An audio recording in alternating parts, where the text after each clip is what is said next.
Well, hello, friends, and welcome back to the No More Perfect podcast. You've got Mark and me today. Hey, what's up?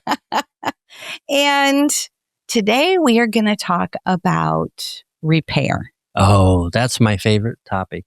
I actually just spent a lot of time repairing our leaky toilet so it wouldn't ruin the floor. Yep, you did. And Yep. you repaired, well, we're in the middle of repairing our roof. Oh, right. Trying Honestly, to figure out how to repair our roof. you repair doorknobs. I'm grateful that you know how to repair. Yep. I know that not everybody does. No, Not but some people are gifted at knowing who to call. That's right. And that's a good, That's okay. yeah. You can either have the gift of knowing how to repair, or you can Yeah. have the gift of knowing who to call. Yep. But we are not talking about home repairs today. Nope, we're not. We're talking about relationship repairs. Right. And this topic actually kind of came to came to the surface. And we were like, we need to talk about this because you and I had an awareness that at most of our intensives, we spend a lot of time helping people clean up accumulated hurt Yep. that never got repaired. And it never got repaired, but really it doesn't get repaired because they don't know how. Right. For the most part, I think people have good hearts. And maybe they even said, I'm sorry. But I'm sorry is not really a full repair. Yeah, because sometimes I'm sorry has attitude. It can. Yeah. Or it also, we can say the words, but our partner doesn't feel seen or heard, or even that their pain is acknowledged. Right.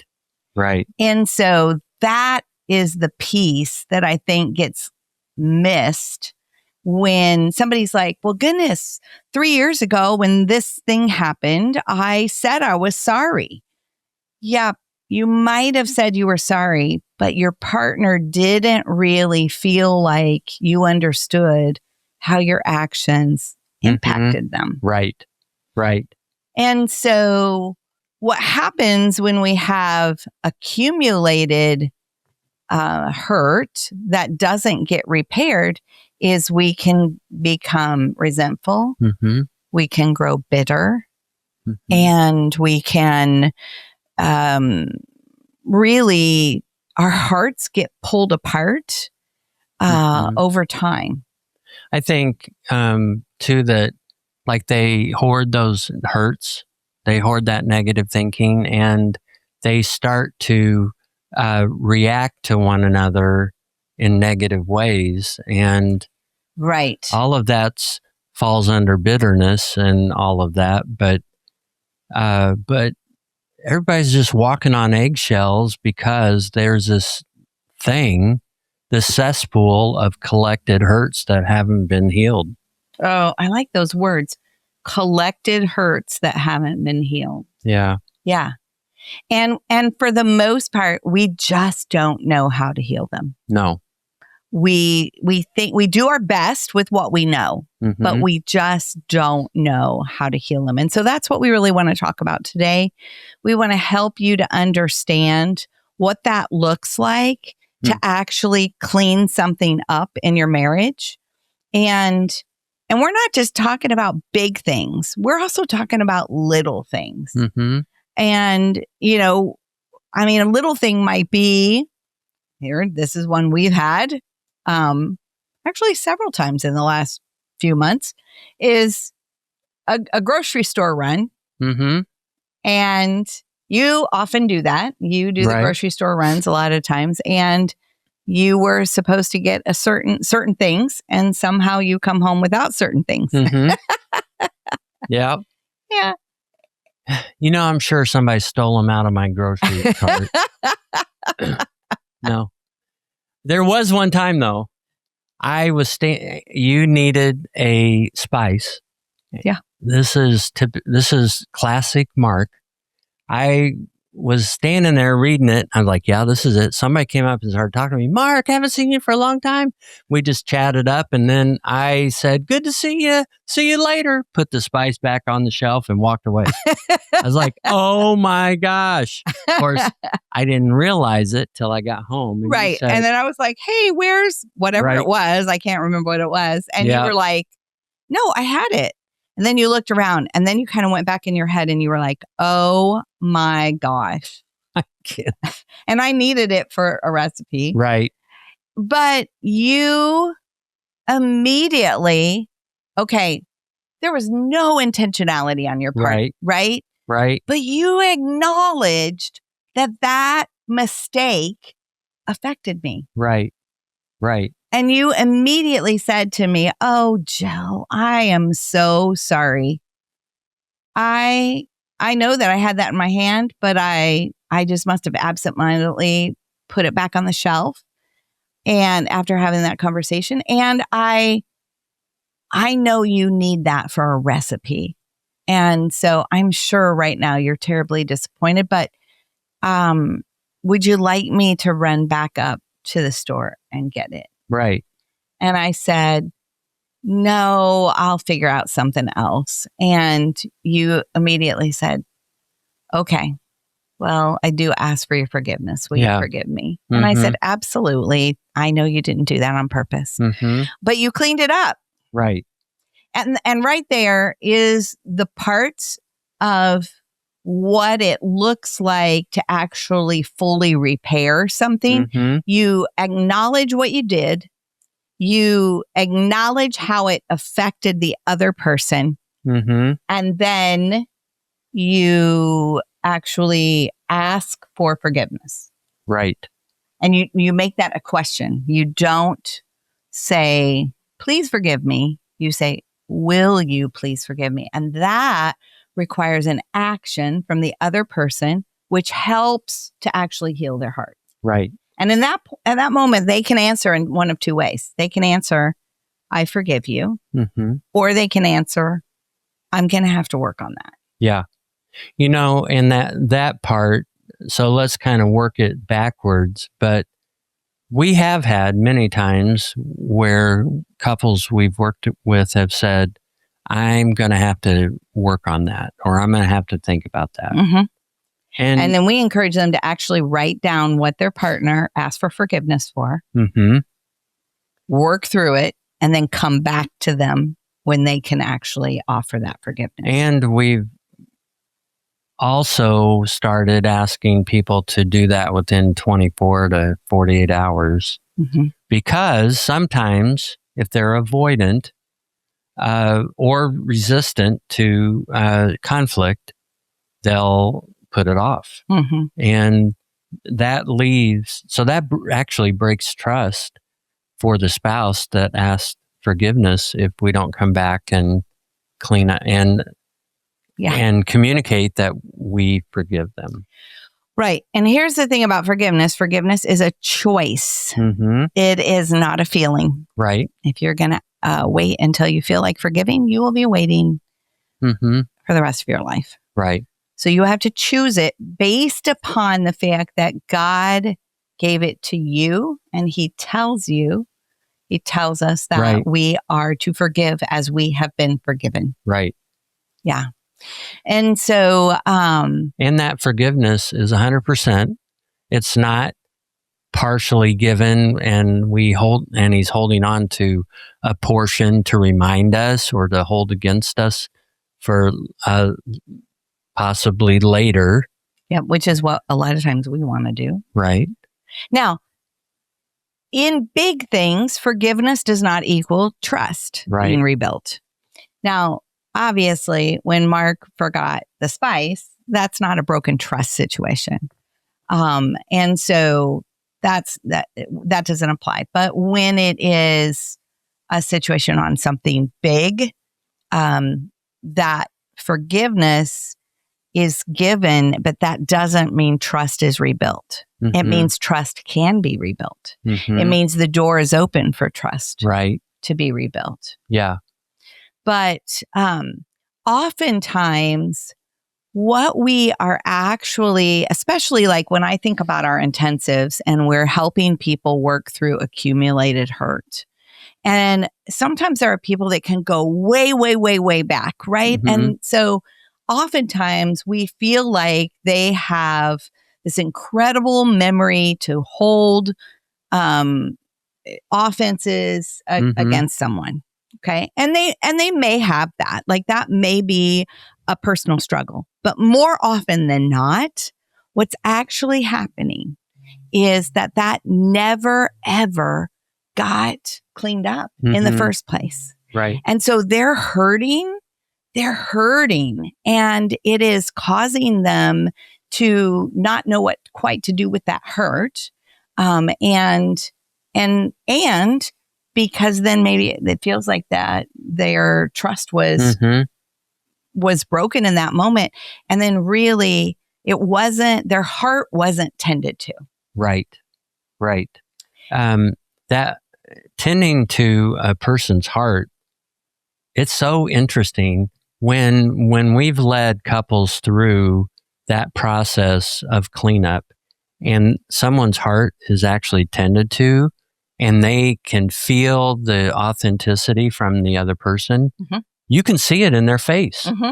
And sometimes it'll be so big, we'll be like, did you see how your spouse responded to you? Because you just acknowledged what happened for them. Right. 5 years ago. Right. 10 years ago. 1 week ago. Yep. An hour ago. And that's so powerful. And so what that requires is our ability to move away from defending, because that's what we want to do. We want to defend, and we have to move away from defending, and we have to move into a place of wanting to understand. Yeah. Listening to understand and not defend why we did it. And that kind of goes with, one of our most popular or one of the more popular podcasts that we have is one called Impact Over Intent. And we'll put a link to it in this episode. And let me just give you a brief overview of it. We go into more detail, obviously, in that episode. But what happens is when we're saying, I'm sorry about something, our tendency is to focus on our intent because most of the time we don't intend to hurt someone. So we either focus on our intent or we focus on how the other person hurt us in the same way. Neither one of those is going to make your partner feel heard. Right. Now, what we want to do, you notice in what we shared earlier, I'm sorry for, I can see it affected you this way. Right. Will you please forgive me? Those are the 3 steps of a full apology. And the final step is I forgive you. Yep. But notice in there's nothing about explaining yourself. No. Nothing. Because when you explain yourself, you minimize the other person's hurt, the other person's heart, their feelings, their emotions. You minimize them as a person. And that's not effective. It actually breeds more conflict. Yeah. Yep. And so the whole idea of repair is learning how to acknowledge when our actions, either intentionally or unintentionally, doesn't matter, but when they affect another person. And it can even be a really innocent thing that you do. And we've shared a time where I said something innocent to you, but it was a trigger for you from your childhood. Right. And you came to me and shared with me how that was a trigger for you, how that impacted you. Right. And every part of me wanted to say, I was trying to lighten the moment. I was trying to just, let you know it wasn't a big deal. Right. But that's not what happened because of your life experiences. And so I had to resist wanting to say my intent because it was not going to be helpful for you feeling heard and seen and understood and acknowledged at how that situation and how my words had impacted you. Yeah. And so what I will say is, when you start learning how to repair fully, let me say it again. It looks like this. I'm sorry for, I can see it affected you this way. And then you share what you can see, how it affected them. And then you finish with, will you please forgive me? Those are your 3 steps to repair. And when you do that, I lost my train of thought. There's no place in there for intent. No. There's no place at all. No. And so it's really important, though, that we learn to tend to things. I would say most of us miss the repair opportunities we have almost every day. Oh, I mean, yeah. Well, a lot of times we say to ourselves, I'm just letting it go. But a lot of times we don't let it go. We kind of store it up. And we might not even know it, but we just tend to want to hold on to it. And so that's not helpful. Well, but I'm talking about the people who have, not the people that are on the receiving side of hurt. I'm talking about the people that are on the giving side of hurt. Let's just say that your partner asked you to, I don't know, do a chore, and they discover at 10 o'clock at night that you didn't do that chore. Right. And that's a moment where we want to immediately defend. But that's a moment that actually calls for repair. That's what I'm talking about, is these kind of moments where maybe you said you were going to be home at 6:30 for dinner, and you actually got home at 6:50. And you just come in like it's no big deal. Right. And completely ignore that your spouse had dinner ready at 6:30 and has been waiting 20 minutes. Right. You don't acknowledge that. It's all about, oh my gosh, I had this late meeting. I had this person that walked in right when I was getting ready to leave. So it's really about you defending yourself. And you're completely missing the opportunity to say, hey, I'm really sorry that I'm late.